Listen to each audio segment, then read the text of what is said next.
Comenzamos pues estas tres conferencias que estaban previstas en el marco de esta exposición fotográfica con motivo de los 500 años de la colocación de la primera piedra de la catedral.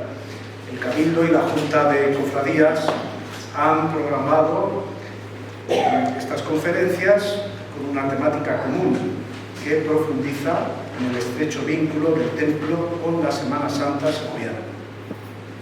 Este ciclo de charlas se inaugura hoy, 19 de marzo, solemnidad de San José, con la conferencia La Semana Santa y la Catedral de Segovia, en la que se va a tratar sobre los orígenes de las procesiones de la Semana de Pasión y cómo ha evolucionado esta celebración en la catedral durante sus 5 siglos de historia. La ponente, muy conocida por todos nosotros y querida, Mercedes Sanz de Andrés, licenciada en Historia del Arte, con suficiencia investigadora en los estudios del tercer ciclo IDEA. Es especialista en arte sacro y diplomada en educación musical. Es autora de numerosos artículos y 8 libros relacionados con el patrimonio funerario, la Catedral de Segovia, la Semana Santa, la Real Iglesia de San Miguel, y habitual colaboradora con la revista Papeles de Segovia, Memoria de su Historia. En el ámbito profesional es especialista en arte sacro en la Catedral de Segovia, 25 años ya, sí. ¿no? Muy bien, felicidades. Profesora de Caminos del Románico y en la Universidad de la Experiencia, ha sido profesora en la Universidad de Valladolid, en la Universidad SEC, en el Instituto de Empresa y en el Programa de Estudios Hispánicos de la Universidad de Arizona. Fue concejal en el Ayuntamiento de Segovia desde 2011 a 2016. En 2018 fue pregonera de la Semana Santa de Segovia y en 2024 pregonera de la Semana Santa del Real Sitio de San Ildefonso. Es habitual colaboradora de cofradías e instituciones en la difusión de la historia y patrimonio cofrade. Cuenta con 2 programas de radio sobre temas de historia en Onda Cero y Radio Segovia. El pasado 17 de noviembre fue nombrada Dama del capítulo de Nobles Caballeros y Damas de Isabel la Católica. Los que disfruten mucho con esta conferencia.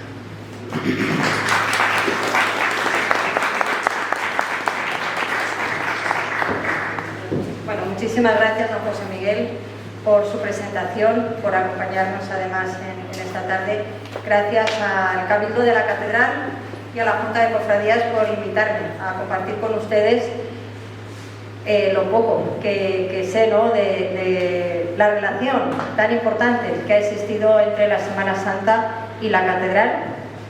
Y bueno, pues el corazón me toca por doble partida. Por un lado por la Catedral, porque como decía don José Miguel, hace unos días cumplía 25 años en ella, mi casa. Y por otro lado por la Junta de Cofradías, por las cofradías que en lo personal tanto me afecta y a la que además tanto debo a las cofradías de la ciudad de Segovia. Segovia es una ciudad, como vemos en la siguiente imagen, es una ciudad, a lo mejor bajamos un poco la... Sí, gracias. Bueno, aquí mis compañeros también hay que darle las gracias que han solucionado todos los problemas logísticos y que están aquí. Muchas gracias. Les decía que Segovia es una ciudad que nos hace disfrutar del paso y del peso de la historia, ¿no?, que nos envuelve en múltiples perfiles de ayer y de hoy. La Semana Santa de Segovia, declarada de interés turístico nacional, además de ser una permanente conexión entre Dios y los hombres, va a ser la heredera de una religiosidad popular que hemos heredado de nuestros antepasados y que somos como ese eslabón para generaciones futuras. ¿Qué celebramos? Como saben, la muerte y resurrección de Jesús. Pero para los segovianos no solamente es un encuentro, que es lo principal, ¿no?, ese encuentro personal y devocional con Cristo, con la pasión de Cristo, sino que también es un importante acontecimiento de identidad cultural. La historia de la Semana Santa de Segovia, como saben, está documentada desde el siglo XV y ha estado siempre muy ligada a la Catedral de Segovia. A diferencia de otras ciudades de Castilla, de España, nosotros, la Catedral de Segovia, está muy presente en el corazón cofrade desde el siglo XVI, como vamos a ver en la conferencia de hoy. La Semana Santa es el centro, es el corazón de toda la liturgia de de todo el año. Aquí vemos esta imagen magnífica de otro segoviano muy querido, de José Luis Martín Mayoral de Mayo, donde vemos la catedral en pleno corazón de la ciudad y cómo sale esa procesión desde la iglesia madre de la diócesis de Segovia. La historia de las cofradías va a estar estrechamente vinculadas a pobres, a necesitados. Por lo tanto, el entorno en el que se va a desarrollar este espíritu pues es en parroquias, en hospitales, en conventos, en gremios y fundamentalmente, sobre todo en las parroquias. En ellas vamos a ver esa fe y obras, esa doble vertiente que van a tener las cofradías. En la siguiente imagen vemos cómo tenemos unas cofradías de disciplinantes. A finales del siglo XV, inicios del XVI, surgen en España este tipo de cofradías que llevan como vocación por las 5 llagas de Cristo o la Veracruz, incluso a veces se llegan a identificar, ¿no? Entonces estas cofradías eran conocidas como de disciplinantes. En esa plena identificación con la muerte y la pasión de Cristo salían flagelándose. En Segovia tenemos 2 cofradías de disciplina. La cofradía de las 5 llagas, que radicaban en el desaparecido convento de San Francisco, que salía en procesión el Jueves Santo, y la cofradía conocida como el Gonzalón, que se encontraba en el desaparecido convento de la Merced y se disciplinaba o procesionaba el día de Viernes Santo. Esto vamos a ver así en su origen. Bueno, seguimos con esta imagen. Pasa la siguiente, perdón. Es verdad, decía que la Semana Santa de Segovia se documenta desde el siglo XV, pero el hecho de tener esta imagen, la imagen del Cristo de los Gascones y la tradicional procesión del Santo Entierro, pues nos hace sospechar que con seguridad, ¿no? Con anterioridad a este siglo XV ya se celebraba y se representaba esta pasión de Cristo, sobre todo esta procesión del Santo Entierro. García Ruiz de Castro, que es el primer cronista que tiene Segovia en el siglo XV, nos dice que los gascones, ya saben, todos conocen esa venida del Cristo de los Gascones, estos gascones eran los encargados de representar la pasión del Señor, ¿no? Y ya en el siglo XV hay documentación relativa a la cofradía del monumento, que así es como se conocía esta cofradía. Entonces, a finales del siglo XV y principios del siglo XVI decíamos que empiezan a surgir en España pues cofradías bajo el título de la sangre de Cristo, que eran muy parecidas a la cofradía de la Veracruz.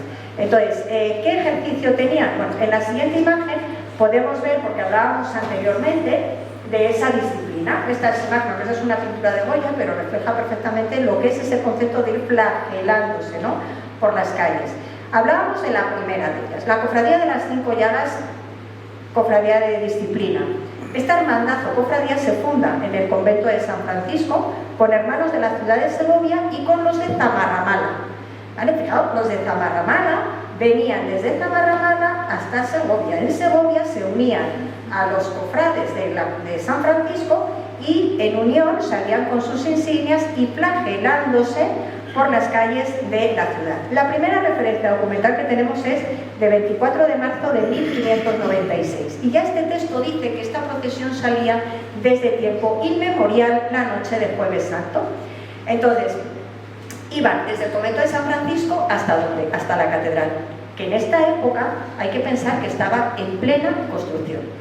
Entonces ellos subían recorriendo diferentes calles de la ciudad, sobre todo, se recoge, ¿no?, esa calle principal, aunque muchas veces se utilizaba la de San Juan, pero llegan hasta la catedral. Y toda esta información la sabemos porque hay un pleito en el siglo XVI muy interesante, donde Cristóbal Núñez, regidor de Paños y vecino de la parroquia de Santa Eulalia, informa que esta cofradía es muy principal en la ciudad y muy antigua y que todos los años los vecinos y cofrades de la hermandad de Zamarramala bajan hasta el convento de San Francisco con sus banderas, con sus insignias y procesión y suben hasta la catedral disciplinándose. Entonces, en 1596 los vecinos de Zamarramala comienzan a plantearse la posibilidad de bajar hasta Segovia para luego subir hasta la catedral flagelándose, porque incluso llegan a decir que algunos llegan a morir por las heridas, otros se tienen que quedar en Segovia atendidos por las heridas que provocaban este ejercicio de la disciplina. Entonces lo que solicitan los cofrades de Zamarramala es segregarse, ¿no?, dejar de salir en procesión con los de San Francisco y tener su propia procesión de disciplina en Zamarramala. Entonces, bueno, ahí hay un juicio, un pleito muy interesante. Al final, la resolución llega el 8 de abril de 1597 ante Diego Muñiz de Godoy, que era el canónigo de la catedral, y bueno, pues estudia el caso, pregunta además a cofrades, a vecinos, y hablan, pues todos ellos sí que insisten en que era peligroso, ¿no? Y la distancia que había, el mal tiempo, el mal estado. Entonces, bueno, pues al final lo que se hace es concederles esa independencia. Pasamos a la siguiente, y los vecinos de Zamarramala van a realizar su procesión por la Puente Castellana. Recuerden que Zamarramala tiene su procesión individual, la del Santo Entierro, que bajan hasta Zamarramala, ¿vale? Entonces, probablemente el origen de esta procesión se encuentre precisamente en este siglo XVI, donde los vecinos de Zamarramala solicitan su independencia de la de las 5 llagas de San Francisco. Pero ya tenemos que en el siglo XVI estas cofradías subían hasta la catedral. En la siguiente imagen vemos cómo sería Segovia en el siglo XVI. Esta imagen es que es actual con toda esta época que estamos hablando. De todos conocidos es el dibujo de Alto Micael, de donde vemos la catedral en plena construcción, ¿vale? Y está construida hasta el crucero, está la torre, todavía no tiene el chapitel. Esta imagen es de 1562. Entonces, ahora pasamos a la siguiente imagen, que hay un detalle para que se vea mejor, para que tengamos claro, porque ahora voy a decir por dónde se entraba, por dónde se salía, para que tengamos claro cómo estaba la catedral. Pasamos a la siguiente imagen, porque aquí ya tenemos, por un lado, la Plaza de la Merced y por otro lado el convento de San Juan de Dios. Dos de los lugares donde radicaban estas cofradías de disciplina. La cofradía del Confalón. La cofradía del Confalón estaba en el convento de la Merced, ¿vale? Donde está la Plaza de la Merced, ahí es donde estaba ese convento fundado por los Arias Dávila. Entonces, esta cofradía del Confalón se funda el 1 de enero de 1572, bajo la vocación de Nuestra Señora de las Angustias, pero originalmente estaba en el convento de Santo Domingo de Guzmán, donde actualmente está el Instituto de Empresa. Ahí es donde estaba originalmente y donde se funda esta cofradía. Lo que pasa que debido a la mucha distancia que dicen que había de la ciudad para cuando salieran los hermanos en disciplina, pues lo que hacen es abandonar ese lugar y se suben al convento de la Merced, que era mucho más céntrico y cercano de la catedral, ¿no? Entonces, en esta cofradía había dos tipos de hermanos, hermanos de luz y hermanos de flagelo. Entonces, pues los hermanos de luz salían el día de Viernes Santo con sus luces, y los hermanos de flagelo pues salían disciplinándose. Entonces, sabemos que vestían con sus túnicas blancas, con sus capillos abiertas en la parte de atrás, en la espalda, y con sus ramales para disciplinar, ¿no? Pagando 12 reales por su entrada, ¿no? Hay muchas cosas curiosas relativas a esta cofradía de Confalón, ¿no? Tampoco quiero ahondar mucho en cada una de ellas, pero tienen que imaginar pues cómo se preparaban. Se preparaban en cuerpo y en alma, tenían que estar confesados, comulgados, escuchaban el sermón en el convento de la Merced, ¿vale? Y ojo, dicen los textos que todo era silencio, todo era poca luz por las calles de Segovia, los golpes, los susurros, la oración, ¿no? Y imagínense que hubiera alguien excesivamente llagado, se le sacaba de la procesión, no se permitía que siguiera flagelándose. O, por ejemplo, si alguien era hallado en la taberna, pues se le decía que se descubriera y se le sacaba también de la procesión. Las mujeres podían ser cofrades, pero no podían ni disciplinarse ni portar tachones de luz. Entonces, imagínense que una mujer pues quiere, ¿no?, colaborar, pues se lo solicitaba a un hombre, le pagaba la cantidad y iba o bien flagelándose o bien alumbrando. Tampoco podían salir en procesión pues personas cojas, enfermas, mancos, pero sí que lo podían hacer otros cofrades por ellos. Entonces, esta procesión con la imagen de Nuestra Señora de las Angustias, cofradía del Confalón, estaba aquí, en la Merced. Pasamos a la siguiente imagen. No solo salía, esta es la de la izquierda, la Virgen del Confalón, que actualmente está en la Real Iglesia de San Miguel. La que tenemos al lado, esa pintura está en la iglesia de San Andrés, ¿vale? Tenemos una soledad con la imagen del Cristo en el sepulcro. En el convento de San Juan de Dios es donde radicaba la esclavitud de Nuestra Señora de la Soledad y el Santo Sepulcro, fundada en el convento de San Juan de Dios. Yo aquí tengo dudas de si esta pintura, yo creo que viene, ¿no?, por la información que se tiene de este convento de San Juan de Dios, y que pertenecía a la esclavitud, ¿vale? Pero bueno, también hay una hipótesis que podía pertenecer o proceder de la Merced. Yo creo que es verdad que cuando desaparece esta esclavitud pasa al convento de la Merced y del convento de la Merced pasó a San Andrés. Es una joya, la pintura. Y bueno, pues esta tenía el compromiso, esta esclavitud de Nuestra Señora de la Soledad y el Santo Sepulcro, de salir en procesión con la imagen de la Soledad, de vestir con su cruz y salían pues el Viernes Santo. Entonces salían desde el convento de San Juan de Dios, subían a la Merced, allí en la Merced se unían con los del Confalón y ya salían en la procesión del día de Viernes Santo a procesionar por las calles de la ciudad. Se documenta muy bien cómo llevaban las imágenes, lo llevaban porteadores, no iban en carrozas, iban en andas. Y bueno, desde el convento de la Merced se preparaba toda la procesión. Entonces sabemos pues cómo iban los esclavos porteando las imágenes, quién gobernaba la procesión, y se documenta muy bien ya, por ejemplo, en los siglos XVII y XVIII, porque además es que el recorrido es inmutable, o sea, es que prácticamente es el mismo siempre, y cuando hay algún cambio lo dicen los documentos, ¿no?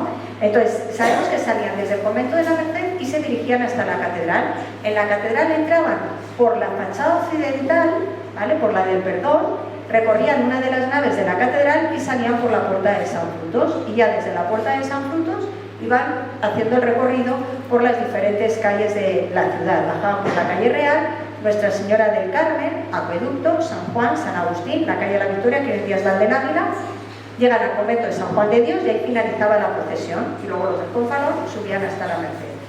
Por ejemplo, bueno, está muy bien, como les decía, muy bien documentado cómo se iban haciendo los cambios para los porteadores. Se documenta en 1720, entonces había 8 esclavos para llevar la imagen de la Soledad, la de la derecha, que por cierto, Daniel Cuesta, quien también me une una profunda amistad y del que aprendo además mucho, encontró una imagen de la Soledad de María, no recuerdo dónde era, pero aquí en Segovia, y probablemente fuera esta imagen que salía en esta procesión. Entonces, los primeros salían desde el convento de San Juan de Dios, iban 4 hasta la puerta de San Frutos. Allí en la puerta de San Frutos, cuando ya habían salido desde la catedral, paraban, cambiaban y se ponían otros 4 esclavos. Iban hasta la puerta de San Martín, allí cambiaban otros 4. De la puerta de San Martín a Azuejo, cambiaban otros 4. Así se iban turnando pues todo el recorrido. El 15 de abril de 1740 este recorrido tiene que cambiarse, porque dicen los documentos, que dice el documento que había un patíbulo en la Plaza Mayor, entonces no podía pasar la procesión, entonces tiene que bajar por la calle Escuderos. Entonces, bueno, pues se hace un cambio de recorrido, pero siempre entrando por la catedral. Luego, hay una cosa muy curiosa. Se dice en 1740, cuando tienen que cambiar el recorrido, que sale la procesión, salen llegan desde la Merced, la catedral, y cuando van a salir por la catedral y ya van hacia la calle, hacia la altura más o menos del convento de la Compañía de Jesús, iban por San Juan, ¿no? Y van a bajar por San Juan y empieza a llover. Abundante agua, que caía mucho agua y tal. Claro, se para la procesión y no saben qué hacer, ¿no?, con las imágenes. Entonces, bueno, pues no saben si ir desde San Juan a la Compañía de Jesús, a San Juan de los Caballeros o a San Sebastián. Entonces, se acordó que las imágenes se protegieran en la iglesia de San Sebastián.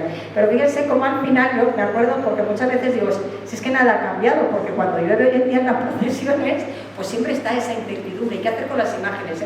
El caso es que el texto es muy gracioso porque llega a transmitir la tensión. Dice, se acuerda que vayamos a la iglesia de San Sebastián, pero estos del Confalón dicen, no hubo razones para convencerles a que perseverasen allí por lo que llevaba su capricho, y sin haberles podido convencer, ellos ni siquiera veían cómo caía agua, que continuaba cayendo abundante agua. Se fueron con su trozo de procesión y dice, por lo menos les dieron el palio de la esclavitud para tapar un poco a la imagen, o sea, y no se atemperaron, o sea, y al final, que es muy gracioso, ¿no?, porque los mismos problemas que hoy en día existen, pues también los tenían en aquella época. El caso es que los de nosotros se quedaron, estuvieron en San Sebastián, y bueno, pues allí estuvieron unos días hasta que el agua cesó y volvían a montar toda la procesión, con el cabildo siempre ha acompañado a las procesiones, siempre, y esto lo quiero resaltar, ¿no? Entonces iban el cabildo, acompañando, y bueno, pues salían en procesión otra vez hasta regresar a su casa. Se van citando los mismos recorridos, ¿no?, a lo largo de todo el siglo XVIII, pero siempre con esa parada, como decía, en la catedral. O, por ejemplo, cuando se está construyendo el convento de Nuestra Señora de la Victoria, en la calle Val del Ávila, pues también tienen que cambiar el recorrido. Entonces, siempre que hay un cambio, el documento lo cita. En 1795 vuelve a caer abundante agua y claro, pues se refugian en este caso en San Martín. Y es muy curioso porque la cofradía lo que hace, tanto el Confalón como la esclavitud, es coger los libros de actas y vieron que en 1740 les había pasado lo mismo, cuando los del Confalón se pusieron tan burros. Y tuvieron que esperar, dijeron no, como tenían ese precedente, dijeron vamos a esperar, y estuvieron en San Martín durante 15 días hasta que consideraron que podían retomar la procesión y sacarla nuevamente. Pasamos a la siguiente imagen. Esta la he traído porque esta sala donde hoy en día es la sala que a mí me parece un detalle muy bonito, una coincidencia muy bonita, que es la sala de la Junta de Cofradías actualmente, pero que esta era la sala de la esclavitud, de la soledad y del Cristo que acabamos de hablar. Está en San Juan de Dios. Pasamos a la siguiente. Bueno, la sala de la esclavitud está realmente al lado. Pasamos a la siguiente. Esta pintura que es la que hemos visto ya anteriormente. Pasamos a la siguiente. Bueno, esta sería la catedral, ¿vale? Entonces podemos hacernos una idea, bueno, pues cómo accedían por la fachada occidental, como decía, recorrerían alguna de las naves, que eso no lo dice, pero se sabe que están en la catedral y vuelven a salir por la puerta de San Frutos. Pasamos a la siguiente imagen. Bueno, hablamos del desenclavo de Cristo y la procesión del Santo Entierro. Hablamos de ello un poco tangencialmente. Realmente lo que sube a la catedral es la procesión del Santo Entierro, pero para comprender esta procesión hay que hablar previamente pues, de este desenclavo, de este descendimiento de Cristo de la cruz. Y tenemos esta imagen, ¿no? Que es el Cristo de los Gascones. El descendimiento de Cristo de la cruz, como saben, es el momento en el que después de la lanzada de Longinos pues se baja, ¿no? El cadáver de Cristo, y está asociado a esa devoción del Via Crucis, a la piedad. Pasamos a la siguiente imagen, donde vamos a ver los actos de la piedad. ¿Y por qué lo traigo? Bueno, este es uno de los lugares más espirituales de la ciudad de Segovia. La devoción al Via Crucis, esta devoción está centrada en los misterios dolorosos de Cristo. Toda su difusión está muy vinculada a la orden de San Francisco. Se atribuye siempre a San Francisco, el fundador, pero él no es el fundador del Via Crucis, ¿no? Lo que pasa es que acentuó, ¿no? esa devoción a la humanidad de Cristo.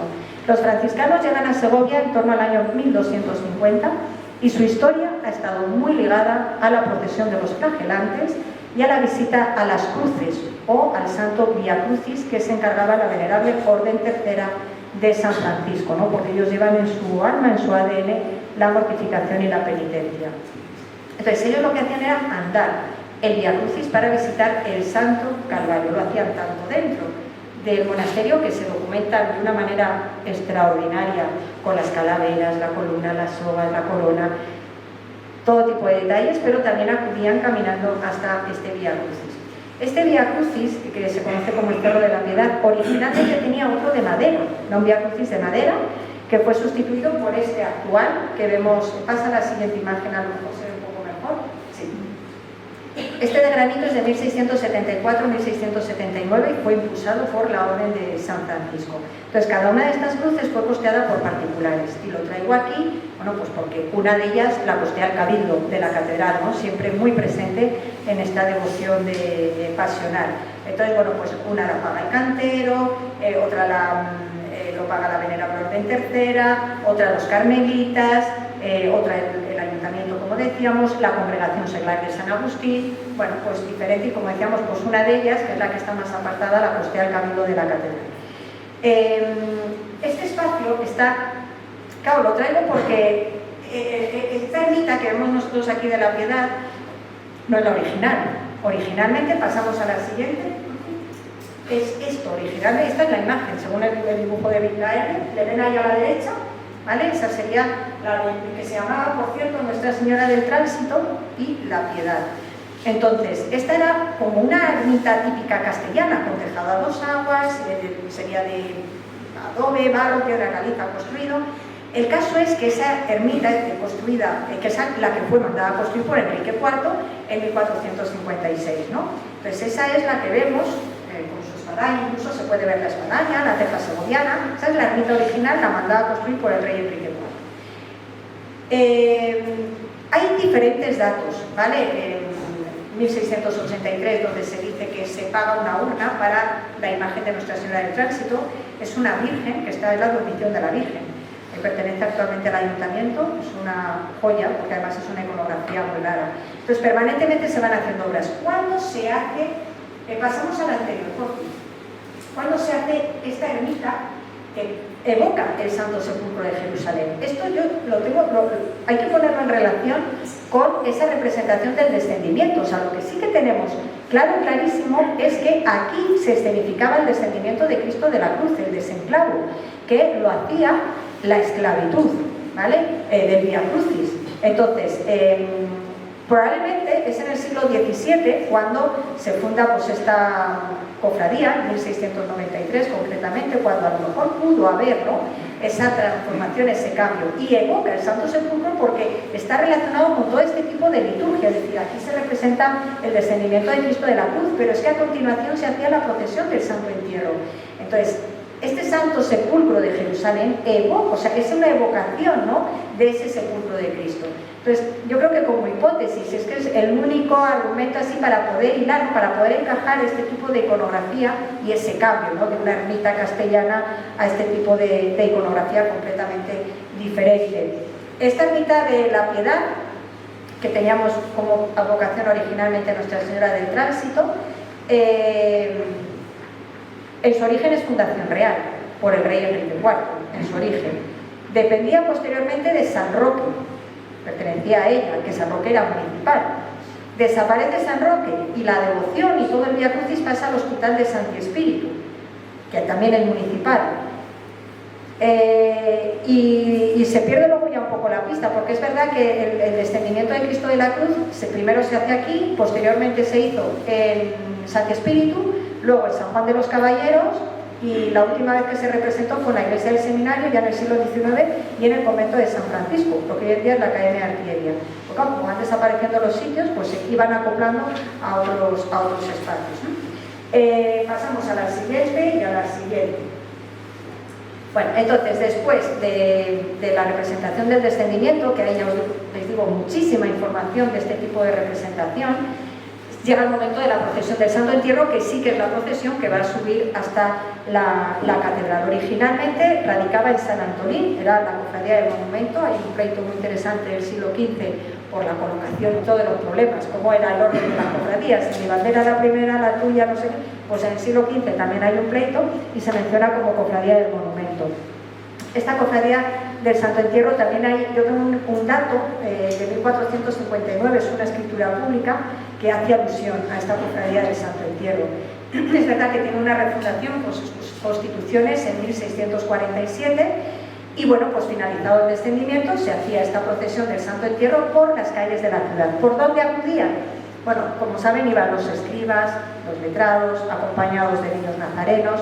Entonces salían desde San Antolín, en un principio a las 5:30, iban San Antolín, San Juan, San Agustín, la Plaza Mayor, la Catedral, llegaban hasta la Catedral y descendían nuevamente por la calle Real. Todos aquellos devotos que no tuvieran ningún cargo en la Junta estaban obligados a acompañar a las imágenes. Por eso hay también esta tradición en nuestras cofradías siempre de ir acompañando los pasos, ¿no? Esto es algo también que llama mucho la atención. Bueno, pues porque es que era una exigencia en los siglos XVII y XVIII.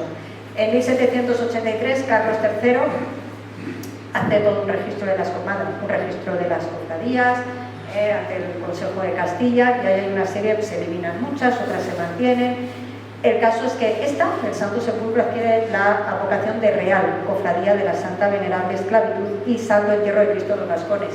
A mí cuando siempre me preguntan con un título tan largo, esto históricamente es un poco largo de explicar, pero es que se fusionan en un momento dado, ¿no?, estas dos devociones, la del Vía Crucis, esa representación del descendimiento de Cristo de la Cruz, con esa procesión del Santo Entierro.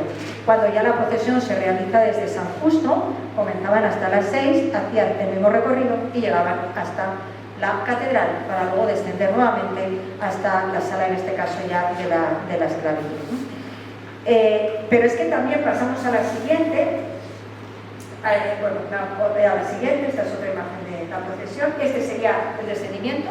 No tenemos las imágenes, hablaré ahora a continuación de un dato que a mí me entusiasma, que aportó Javier Mosácula, que también está aquí, doctor en Historia y amigo, que a mí me tiene entusiasmado ese dato, pero que se representa un encargo de un paso procesional que es el descendimiento de Cristo de la Cruz.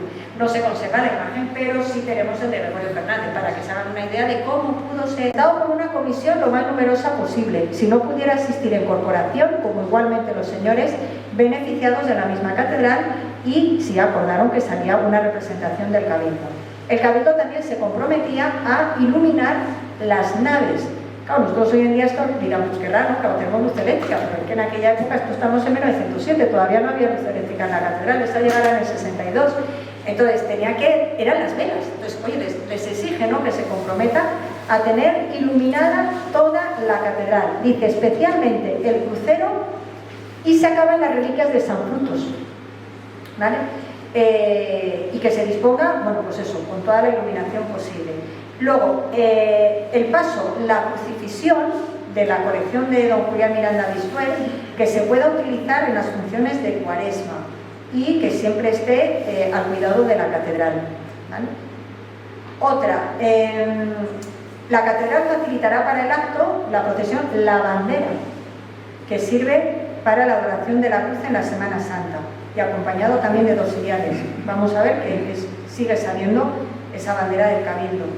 Y bueno, que doten a la procesión de la máxima solemnidad, y se acuerda que salga a las 6 de la tarde. Entonces, los días 10, 11, 17, 20 de marzo de 1907, lo que hace el obispo, todo esto, el expediente está súper bien documentado, todo él. Se reúne con los gremios, ¿vale? Y les va a ir haciendo, bueno, pues como una especie de acuerdos entre los diferentes gremios. Él busca siempre una continuidad entre las imágenes de los gremios, con la industria de la lana, con los gremios que existían en la actualidad. Entonces, el obispo además se compromete a entregar a cada gremio 25 pesetas para ayudar de los gastos que tuvieran para sacar la imagen en las imágenes en procesión. Entonces, esa primera procesión sale el 24 de marzo de 1907 a las 6 de la tarde, desde aquí, desde el Palacio Episcopal, ¿vale? Luego en años sucesivos lo hará desde la catedral, pero en principio lo hace el Domingo de Ramos aquí desde el Palacio Episcopal. Entonces, bueno, pues va entregando las diferentes imágenes a los distintos gremios. Pasamos a la siguiente. Es una suerte, yo solamente traigo aquí un detalle, ¿vale? Para que vean, a mí me conmovió leer toda esta información, ¿no? ¿Por qué? Pues porque lo que vemos son los nombres de cada uno de los miembros de cada gremio que dieron lo mejor que tenían para ayuda de la compra de estos pasos. Entonces, pues Claudio Moreno, se cita, por ejemplo, nombres así, Herrera, nombres que les suene más, ¿no?, que pertenecían a los gremios de ultramarinos, los hortelanos, bueno, hortelanos y labradores, que es el más numeroso, que es el que se va a entregar a la oración en el huerto, pues entregar una cantidad importante. Entonces, que me parece muy bonito. Yo recuerdo una vez que todo esto mismo lo llevé a una conferencia y uno de los asistentes, que encima era un premiado, era el premiado del concurso de cartel de fotografía, me dijo: has citado a un familiar mío, que se emocionaba, ¿no?, de ver, bueno, pues esto es que me parece muy bonito, el tener estos testimonios de nuestros antepasados. Pasamos a la siguiente, porque aquí hay varias. Pasamos a la siguiente, bueno, a la siguiente, he traído así un poquito, porque es que es una cantidad y al final, bueno, es un listado de nombres. A la siguiente podemos pasar, perdona, a la siguiente también. Y aquí acuerdo, ¿no? Bueno, pues por ejemplo, el Ecceomo, pues ya eran menos, ¿no? Que son los ojalateros, los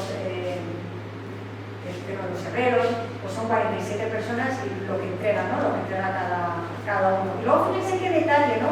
O sea, a uno les quedan 4 pesetas de la procesión anterior, que sería del siglo XIX, no sé, o sea, pues tenemos un remanente de 4 pesetas, como un bote, ¿no? Y lo dejan ahí escrito. Otro, por ejemplo, dice que entrega una cantidad pero no quiere que se sepa. Otro pone sus carruajes para ir a buscar las imágenes. Bueno, ahí cada uno daba lo mejor de sí. Pasamos a la siguiente y a la siguiente, que esto es más de lo mismo, y la imagen de Domingo de Ramos, porque también hay que hablar de ella, ya que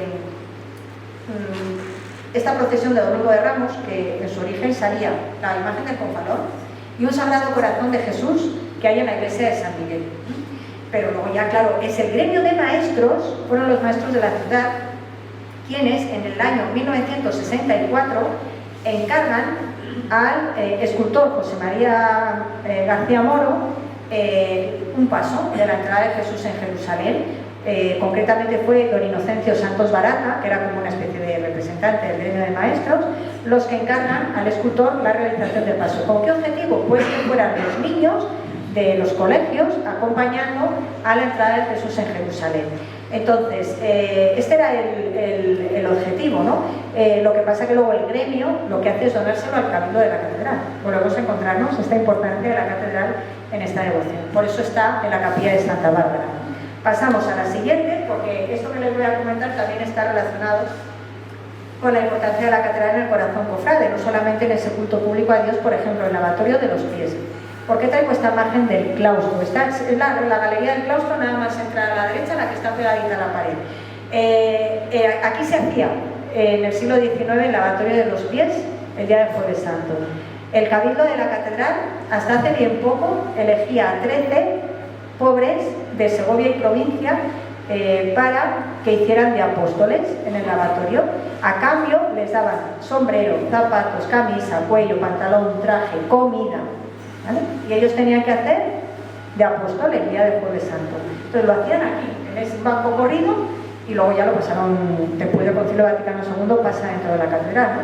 Pero originalmente es donde hacía, es una costumbre que tenía el Cabildo de la catedral, ¿no? Y pasamos ya a la siguiente para ir hablando y finalizar. Bueno, esta es el estandarte que tiene que salir en la procesión de 1907, el jarrón con las azucenas, que es el búcaro, anagrama del Cabildo, el que salía abriendo la procesión. Pasamos a la siguiente, de Viernes Santo.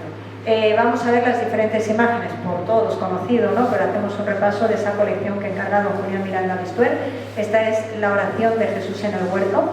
Originalmente se dice la oración de Jesús en el huerto de las Olivas, de 1907, de José Rius. Entonces, bueno, pues vemos cómo aquí aparece, es el momento, ¿no?, en que Jesús está orando.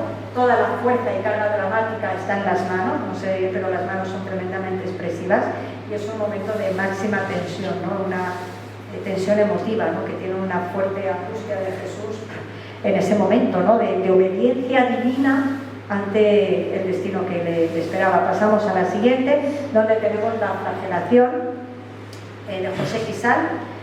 También es de la colección de 1907. Es un grupo escultórico, como vemos, donde todo se centra en la imagen de Cristo, que tiene una columna baja, que está inspirada en la columna troncocónica, la verdadera columna a la cual Cristo estuvo atado, ¿no?, que está en Santa Praxedes en Roma. Entonces toda esa composición está poniendo, ¿no?, todo el foco en la imagen de Cristo atado a la columna, en ese contraposto. La espalda no se ve bien, pero tiene completamente ensangrentada, está inspirada en las de Gregorio Fernández. Pasamos a la siguiente. Este ecceomo, que es magnífico, está en la catedral, solamente salió en la procesión de 1907 y en la de 2007, porque conviene recordar que en el año 2007, cuando se celebró el centenario de la procesión, entonces vivía nuestro querido José Luis Huerta, así tan recordado, que hace unos días recordamos que había fallecido hace 5 años, pero que él y David Santamera y Alberto Herreras y Carlos, Prudencio, bueno, pues celebraron todo ese acontecimiento, ese centenario de la procesión de los pasos, y esta imagen volvió a salir en procesión. Ha salido solo esas 2 veces, ¿vale? Es de José Rius, de 1907, se entregó al gremio de herreros, hojalateros, fumistas, y bueno, pues tiene una imagen, es un rostro mansedumbre, sereno, tiene una aceptación, ¿no?, de voluntad divina. Pasamos a la siguiente. Esta imagen, Nuestro Señor Jesús con la cruz a cuestas, de José Quisal, de 1907, de Ademar. También es de la colección de la colección catalana. Se entrega al gremio de zapateros, fabricantes y almacenistas de curtidos, y bueno, vemos cómo Cristo va caminando, ¿no? Es un peregrino, Cristo, el camino del Calvario, que ha aceptado ya ese destino, y bueno, va vestido con su túnica talar, camino ya hacia el Gólgota. Toda la expresividad, todo el realismo está en la cara, las manos, su rostro además es que no deja indiferente a nadie, ¿no? al espectador. Entonces, tiene un canon que vemos es muy esbelto, es un canon erguido que avanza, ¿no? con valentía hacia la entrega de su vida, como si la cruz no le pesara, ¿no? Así es la sensación que da este paso.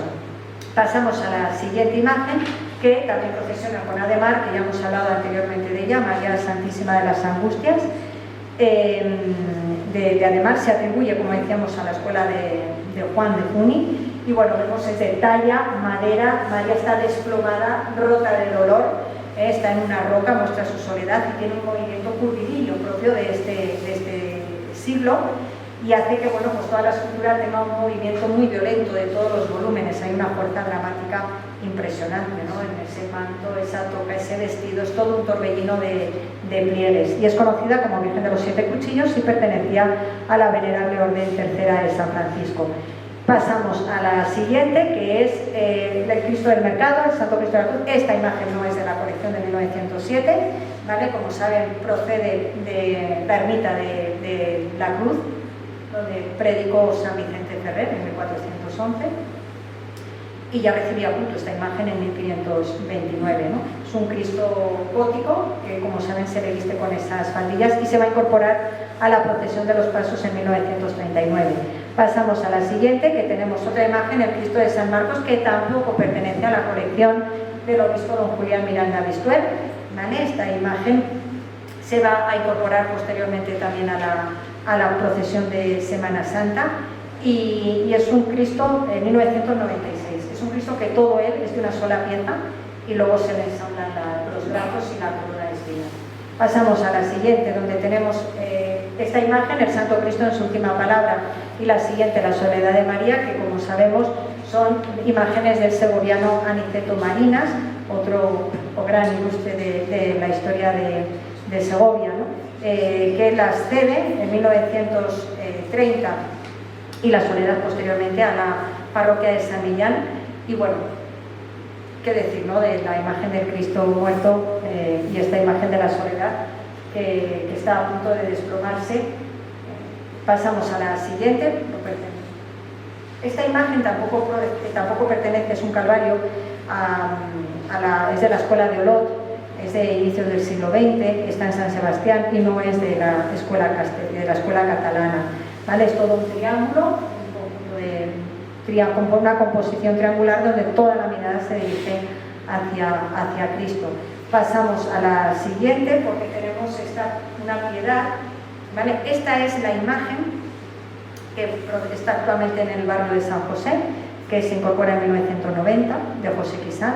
Y bueno, pues, perdón, es María Magdalena, que no es la piedad, es María Magdalena a los pies de la cruz, ¿vale? De San Abraham. Pasamos a la siguiente, que aquí es donde sí que tenemos la piedad del barrio de San José, ¿vale? A la siguiente, que todas son de 1907. En la procesión tenemos el Santo Entierro nuevamente de los Gascones. A la siguiente se incorpora posteriormente también en 1978 la imagen del Cristo yacente de Gregorio Fernández. Sí destacar que bueno, es una de las grandes esculturas. A mí me gusta siempre decir que tenemos la suerte y podemos presumir de tener la imagen que procesiona en la Semana Santa de toda España más antigua, que es el Cristo de los Gascones del siglo XII, y por otro lado de que nuestra procesión de los Pasos tiene una calidad artística extraordinaria, ¿no? Como tenemos en este caso Gregorio Fernández, donde el patetismo, el realismo, en ese realismo del cuerpo muerto de Cristo llega a las más altas cotas de expresividad por esa utilización de los elementos postizos, ¿no? Para acentuar el dramatismo y el realismo de la imagen. Los ojos de cristal, dientes de marfil, el corcho para la marca de la lanzada en el costado, de los clavos en las manos y en los pies, las uñas son de asta de toro. Bueno, pues con todos estos elementos realistas se consigue, ¿no? Conmover el corazón de la persona que lo contempla, que es el objetivo fundamental de la imagen. Pasamos a las soledades. Esta soledad de María, que se va a incorporar posteriormente. Originalmente no salía en la procesión de los Pasos, ¿vale? La que salía en el siglo XIX era la de los Sastres, que está en El Salvador. Esta imagen de la Dolorosa, como saben, procede del desaparecido convento de San Antón y estaba en Santa Eulalia. El caso es que, claro, no procesionaba. ¿Por qué? Porque estaba en la otra imagen de la colección. Pasamos a la siguiente, de 1907, que es esta, que está en la que compra el obispo don Julián Miranda Vistuer, en la que salió en procesión, pues fue esta, que esta es una imagen típica de pues, vestidera, ¿no? De madera, se la viste, y fíjense, estas cosas son muy curiosas, porque esta imagen sale en 1907 y se la pierde la pista. O sea, es que no se tenía ni idea de dónde estaba. Y en una ocasión, pues yo tenía que ir a buscar cosa de un retablo al Hospital de la Misericordia. Y venía David y dice, oye, que hay una imagen de una soledad, pues vamos a ver quién es. Pues era esta. Pues dimos con ella de manera completamente casual, ¿vale? Y se pudo recuperar la imagen, y ahora actualmente pues está en San Marcos, igual solo ha procesionado en 1907 y en 2007. Vale, pasamos a la siguiente. Yo creo que ya vamos a ir acabando, porque bueno, llegamos a la procesión del Resucitado, que también tiene como centro del corazón cofrade pues la Catedral de Segovia. Esta procesión, que ojo, se documenta en los siglos XVII, XVIII, o sea, esta procesión se hacía con anterioridad ya en la ciudad. Y bueno, pues en 2004 se recupera con la imagen del Cristo resucitado, talla de tamaño natural, que es de San Millán, y un sepulcro vacío. Y bueno, pues con ese poema del poeta segoviano Pepe y amigo Pepe Velázquez, pasamos a la siguiente para ya acabar. Bueno, esta se incorpora también de la Escuela de Olot a mediados del siglo XX. Este caso se encarga para acompañar a la lección que vimos de la Escuela Catalana, ¿vale? Y ha salió unos años en procesión y está nuevamente en la catedral. Pasamos a la siguiente. Fíjense si será importante el obispo don Julián Miranda Vistuer, que dejó una huella imborrable en su sucesor, en el obispo don Remigio Gandásegui, porque don Remigio Gandásegui, él viene a Segovia en 1914, cuando muere don Julián Miranda Vistuer, ocupa la cátedra, y bueno, pues era un hombre que, bueno, yo he tenido que hacer ahora un estudio de él para una exposición en Valladolid, y he aprendido muchísimo. O sea, era un hombre que era un intelectual, o sea, no solamente fue obispo de Segovia, fue también senador. Fue él el que consiguió dinero para restaurar San Esteban, la Veracruz, Corpus Christi, bueno, o sea, una cosa tremenda, muy involucrado con todos los organismos de la ciudad de Segovia, o sea, un hombre muy activo. Entonces, le debió de gustar mucho cómo había funcionado aquí toda esta manera de contactar con los gremios, de comprar los pasos y tal, que cuando Gandásegui es nombrado arzobispo de Valladolid, lo mismo que hizo aquí en su día Miranda Vistuer, lo implementa ahí en Valladolid. Lo llevó a cabo exactamente igual, lo que pasa es que no había gremios y tenían otros pasos, pero lo hizo con los colectivos. Hizo lo mismo para recuperar la procesión de los pasos de Valladolid. O sea, que fíjense que podemos estar bien orgullosos de lo bien que lo hizo don Julián Miranda Vistuer para ser modelo de la procesión de los pasos de Valladolid. ¿Vale? Pasamos a la siguiente. Bueno, y ya para finalizar, decir que si es verdad que la catedral pues es eso, es el corazón, corazón cofrade de la Semana Santa de Segovia, son las parroquias, son los gremios, es su historia, pero sobre todo la catedral. O sea, fíjense cómo está en plena construcción la catedral y todas las cofradías suben en procesión hasta la iglesia principal de la diócesis. Entonces, como rasgo distintivo de las cofradías medievales, siempre destaco que el impulso de sus fundadores es desde abajo. O sea, las cofradías nacen del pueblo, no es una cosa que surgiera institucionalmente, no, sale del pueblo, de las personas, que al final es el mayor valor patrimonial de las cofradías, ¿no? Luego ya poco a poco se fueron apareciendo las limitaciones con la normativa y tal, pero en su origen es una devoción popular, donde al final pues, son las personas las principales protagonistas. Pasamos a la siguiente. Vale. Y luego a la siguiente también. Recordábamos ahí a don Ángel García García, que ha sido durante muchos años conciliario de la Junta de Cofradías. Bueno, ¿qué caracteriza la procesión de la Semana Santa de Segovia? Primero, la fe, ¿no?, de todos los cofrades, que somos herederos de una espiritualidad, de una fe que hemos heredado de generaciones pasadas. Por otro lado, la calidad artística que tienen los pasos de Semana Santa. O sea, fíjense cómo nuestra historia de Semana Santa tiene más de 500 años de historia, o sea, es que podemos estar muy orgullosos y presumir de ello. Y pasamos a la siguiente, antes para ir a... Y, por otro lado, el marco urbano por el que discurren las procesiones de Semana Santa. O sea, que todas las ciudades son muy bonitas, que cada una tiene su canto, pero como Segovia solo está Segovia. Entonces esas calles estrechas, el acueducto, el alcázar, la catedral, oye, es que todo el entorno urbano de la ciudad hace que al final los pasos de Semana Santa sean como un retablo vivo, ¿no? De la fe viva en las calles de la ciudad, ¿no? Entonces a mí me parece que eso es importante, y sobre todo destacar eso, el valor de las personas, ¿no? Donde al final la palabra hermano se llena de sentido durante estos días de la Semana Santa, ¿no? Y esa conexión entre Dios y los hombres. Las cofradías desde luego no son un fósil del pasado, sino que son un altavoz y un tesoro que tiene la Iglesia. La Junta de Cofradías, Hermandades y Feligresías de la Semana Santa de Segovia, como saben, se crea en 1980 con el objetivo de coordinar pues, todas las actividades religiosas, pero siempre de la mano del cabildo de la catedral. De hecho, hoy en día siguen subiendo a lo largo de toda la semana ya, se acercan las procesiones, los pasos hasta la catedral, allí están, allí son acogidas por el cabildo de la catedral, se les recibe con esa estación de penitencia, con esa oración por parte del deán. Y bueno, pues esos más de 6.000 cofrades, ¿no?, que forman hoy en día la Semana Santa de Segovia, pasan todos ellos por la catedral de la mano de sus cofradías. La construcción de la catedral dio comienzo ese 8 de junio de 1525, se celebra este año ese quinto centenario, por eso este ciclo de conferencias. Se comenzó por la fachada occidental, precisamente por esa misma fachada, por esa misma puerta, por donde pasaban todas esas cofradías que procesionaban y que salían posteriormente por la puerta de San Frutos, ¿no? Hasta que luego ya se finalizó y el acceso se hacía por San Frutos. Y como vemos al final, estos 500 años de historia de la Catedral de Segovia es que también son los 500 años de historia de la Semana Santa de Segovia, porque van de la mano, porque la catedral, como decíamos, es ese centro cofrade. Entonces, bueno, pues finalizar, ¿no?, con invitarles, por supuesto, a las siguientes conferencias organizadas por el Cabildo y la Junta de Cofradías, y finalizar con esta imagen tan espectacular también de Mayo, de José Luis Martín Mayoral, donde vemos cómo la catedral realmente es ese corazón de la ciudad, ese corazón cofrade, como si estuviera suspendida entre el cielo y la tierra. Y nada más, muchísimas gracias compañeros por todo, gracias a ustedes.